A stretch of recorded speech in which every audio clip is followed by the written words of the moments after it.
And the Best Bad Acting Award goes to Erika Kirk. Erika Kirk was at the State of the Union. She was Trump's guest. And here she is crying, just without tears. Love you, Erika. Charlie, Charlie, Charlie, Charlie. Love you, Erika. Charlie, Charlie.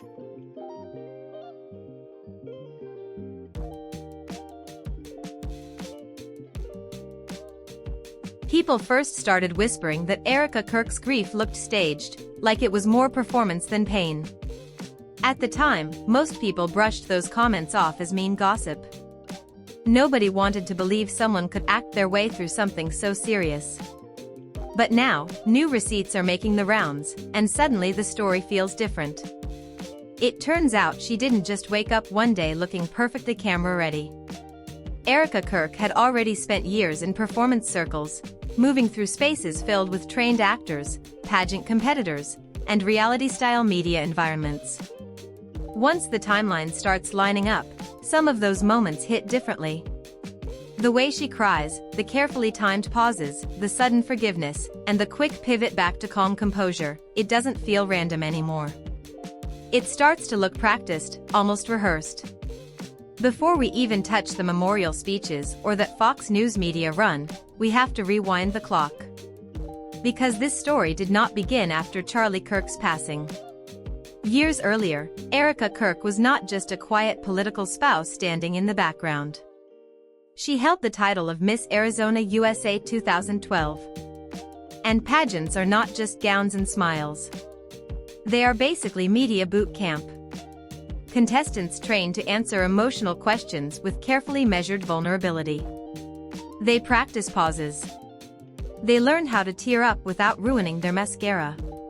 The pageant world to me is something that it was an interesting season of life. It was nothing that I was ever groomed for. It was nothing that was ever on my radar. I wanted to play professional basketball. Tomboy. That was my thing. I remember getting something in the mail when I had come home from school one summer, and it was like, hey, you should come. But that is not the only detail catching attention. An old photo from 2014 suddenly resurfaced, and people online started looking at it much more closely. In the picture, Erika Kirk is standing comfortably next to David Henry, yes, the same former Disney Channel star from Wizards of Waverly Place. And this was not some random fan moment or a quick selfie at an event. Erika Kirk actually posted the photo herself. The caption talked about shared purpose and calling, and she mentioned speaking together, almost as if he was helping her sharpen those public speaking and performance skills. Now fast forward to the moment everything changed. Charlie Kirk lost his life at Utah Valley University, and the entire country was watching.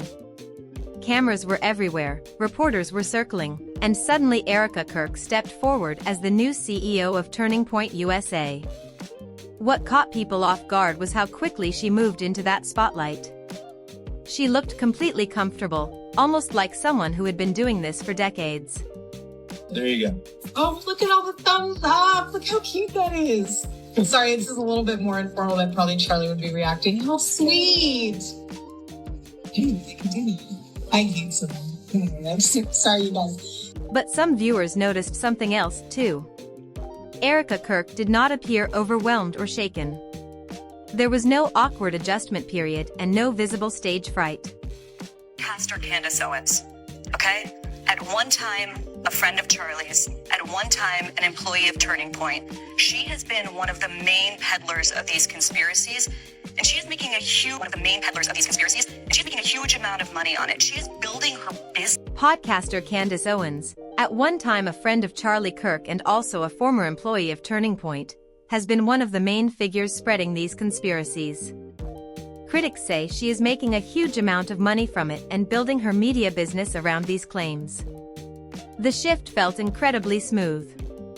When Erika Kirk cried, some people said the emotion did not feel completely natural. Love you, Erika. Charlie, Charlie, Charlie, Charlie. Love you, Erika. Charlie, Charlie, Charlie. Then came the memorial speech. In the middle of her remarks, Erika Kirk paused, lowered her voice, and quietly repeated, "That young man, before continuing and announcing forgiveness. That young man. That young man. The moment sounded carefully constructed, almost like someone setting up a powerful crescendo. Listeners could hear the words forming before she delivered them. Now, forgiveness itself is not controversial. In Christian circles, that part alone does not raise eyebrows. The real focus is the way it was delivered and what people noticed around that moment. Things became even more intense when footage started circulating online. The clip appeared to show Erika Kirk backstage just minutes before walking on stage, applying something around her eyes. Some viewers claimed it looked like a tear-inducing solution. That contrast is what pushed the criticism even louder. If someone truly wants privacy during a painful moment, people wonder why a phone would be out recording anything at all.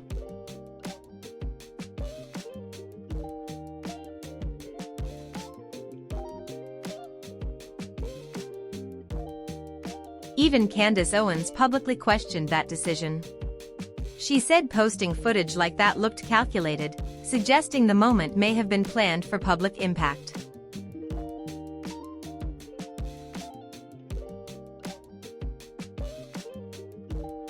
But instead of stepping away from the spotlight, Erika Kirk moved even deeper into it. Her media presence actually grew. She appeared on Fox News, sat down for interviews on CBS, and even spoke with Bari Weiss. Cameras followed her everywhere. Yet with that much attention, viewers began pointing out small moments where her composure slipped. They claimed it looked like she briefly broke character. God bless you.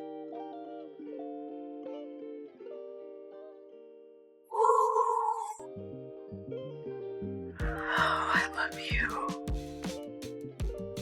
I love you. Then came the State of the Union moment, when Erika Kirk was recognized in the audience. She stood up calm, controlled, and clearly aware that every camera in the room was pointed right at her. Grieves differently. I wouldn't even record myself over a casket ever, okay? Some people maybe perhaps want to have that memory. When the camera landed on her during the State of the Union, Erika Kirk stood up slowly, completely composed, shoulders straight, expression controlled, fully aware that the entire room and millions watching at home were locked onto that moment.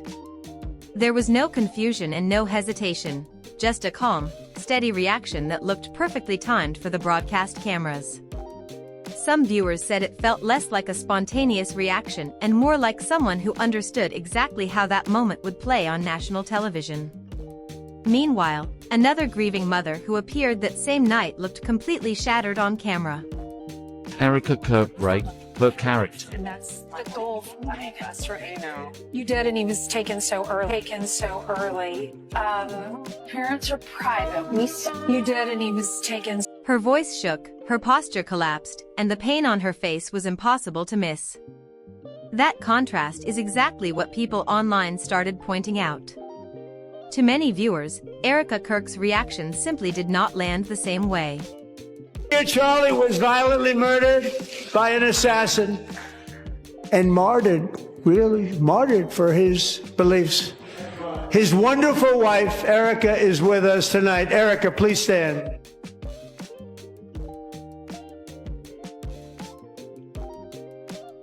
The clip quickly spread across social media because real grief usually looks messy and unpredictable. But what people saw on screen did not feel messy at all. It looked polished, controlled, almost rehearsed. Monster, who had been arrested over a dozen times and was released through no cash bail, stood up and viciously slashed a knife through her neck and body. And the reaction online kept growing. Some users even started posting parody videos, acting out exaggerated versions of Erika Kirk's mannerisms while pretending to be her. Erika, how is it that when you cry, you don't produce tears? I mean, it must be nice, you don't gotta ruin your makeup, but it is very interesting. She did the signature look up, look sad, with no tears actually coming down my face. Honestly, this is just bad acting. Confetti cannon for her tonight? Not her crying with Super Bowl rings on. Came for the comment section and relieved to see so many agree that it's all political. Those parody videos started spreading fast across social media. People copied the pauses, the careful voice tone, and the dramatic timing that viewers had already been debating online. In several clips, creators pretended to wipe away perfect tears, pause for effect, and then deliver serious lines while staring straight into the camera. The jokes kept piling up, and with every new parody, the conversation grew louder. As more viewers questioned whether those emotional moments had been completely genuine, the accusations kept stacking up. Some viewers said her delivery sounded robotic. Others claimed the speeches felt like they had been carefully focus grouped before ever reaching a microphone. As I introduce to you this next guest, there's no one that could replace my husband. No. There's no one that could replace Charlie. But there is someone that I think reminds me of him and comes very close and almost is maybe possibly better. That's why I want to introduce to you my new boyfriend, JD Van. Now, to be fair, none of this proves that Erika Kirk is not grieving. That distinction matters. Real pain can exist at the same time as media training or stage experience. But once people started looking at her background, more questions followed. She has pageant history, reality-style exposure, connections in entertainment spaces, experience around media coaching, and years spent speaking on stages. Because of that, many viewers began asking a simple question. Are they watching raw emotion, or are they watching someone who knows exactly how to control a narrative on camera? Some observers believe the entire media rollout feels extremely coordinated. In their view, it looks like a carefully built emotional shield appearing before tougher questions have a chance to gain traction. Others online have gone even further, pushing much stronger theories about what might really be happening behind the scenes. The enemy would love for me to be angry. He would love it. Love him. Those criticisms kept spreading across comment sections and reaction videos. You tell a 3-year-old. She's 3. I said, baby, Daddy loves you. It's been agonizing.